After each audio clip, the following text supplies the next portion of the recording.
Yo, good afternoon. Katatapos lang natin magtrabaho. Medyo nahirapan ako sa kalisod. For today's video, kuyugi ko ninyo. Kay sayo raman lagi ko na out sa trabaho, maong nakanahon na ko mga mag-gym. Mao ni ang usa sa akong mga daily routine. Kay na naman lagi ta sa layo, lahi ra gyud sa akong kinabuhi dito sa Cebu nga. Ika-out sa trabaho, inom diri, inom dibto. Usa na sa akong mga nakatunan diri sa abroad ang pagdisiplina sa kaugalingon. Kay wa man sad lagi tay laing no choice. Mao mangita na lang gitag paagi nga lingawon na totong kaugalingon. Ug usa na si makapawala sa akong kalaay ug kamingaw sa akong pamilya nga tuwa sa layo. Mao nang kuyugi ko ninyo. Let's go. Ug mao to, humana man tatanan, so manaog na ta. Kinahanglan na to paligunon na tong lawas kay lagi wa tay laing saligan. Kundili ang ato rang kaugalingon. Maong dapat kondisyono na to permi atong lawas.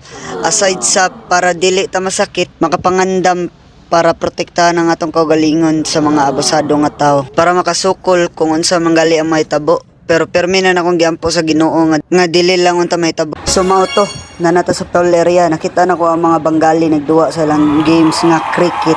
Puso na sa ilaha. Kung sa ato basketball, sa ilaha sad cricket. Wow. Mayo ang daghapos yoyo, abot man sa layo. Dagan gid choy. Wa ko kasabot na nilang duwa guys, sambot ani nila. Halos naa sila tanan sports dire. Naa sa swimming pool, naa sa gym, libre ra ang paggamit. Ug karon naabot na ta sa gym. Ug ato sa na i-flex gamay atong naong diha. Ha? Gwapo tao. Ug sa di pa ta magsugod atoan ang tapuson. Ha? Ay dula. Warm up sa ta guys para makaiwas ta sa mga injury ug mga bali. May dag ikid bata ay. Let's go! Bring it on! Kung mga to, sugod tagdagan, mga baligsing ko lang. Kaya ron alsa na to, paningto na tadaan o mugana na atong pag-alsa. Makaingon na lang kausahay nga nung nauso pa man nga kapay-kapoy raw ni Slawas. May pag-ikatog pa ni nako. Makaginansya pa unta kog muta. Pero kinahanglan ta ni buhaton, likay sa sakit, labi na rong tingtugnaw. At yun, tapos na tayong tumakbo. Pinagpawisan na ako ng maraming singot. Body check! Let's go! Bring it on! Pero usahay, kanang ako rag yung usa.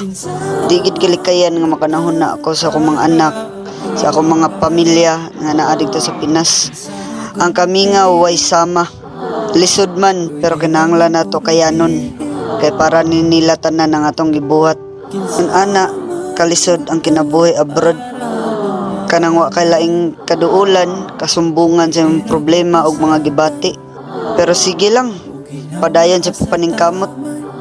Kay mo worth running tanan, iniguli na to sa Pinas. Sakit man pamalandungon nga ako rang usa magsaulog sa Pasko, sa akong birthday, ug sa New Year. Pero unsaon ta man, wala man tay laing no choice.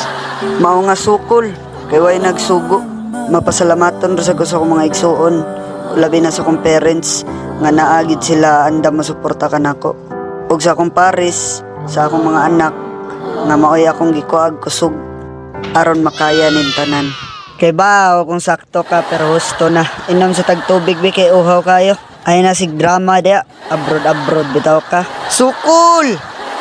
Ug kung miabot ka diri nga part sa atong video, ayo kalimot sa pag-click sa follow, like ug share sa atong video kay daghan pa tang video nga buhaton sa tong journey diri sa Saudi Arabia. Ug daghang salamat sa mga solid na ako nga followers nga magsig-share sa atong reels ug mga video. Merry Christmas inyong tanan. Amping mo, ayog kalumping. Kay kung wala mo, siguro ni undang nako sa pagbuhat sa mga video. Maong dagang salamat sa inyong suporta. Ug mao to, nanata sa pinakasakit nga part sa atong workout. Gamay nga tips para sa ganahan ma-maintain ang figure sa lang lawas. If mukaon mo kanon mga 1 cup lang ayo palabi. Then dili mo inom og bugnaw. Sige lang magkaog saging, kamuti, or unsa pa diya ang lagot mon. And syempre, drink alcohol moderately. Dili pa labi na ron nga Pasko. Gamay lang, igo lang. Igo lang nga makapangamong ko kay di ko kainom dire. Hanggang dito na yung video. Sana na motivate ko kayong mag-workout araw-araw. Let's go, bring it on.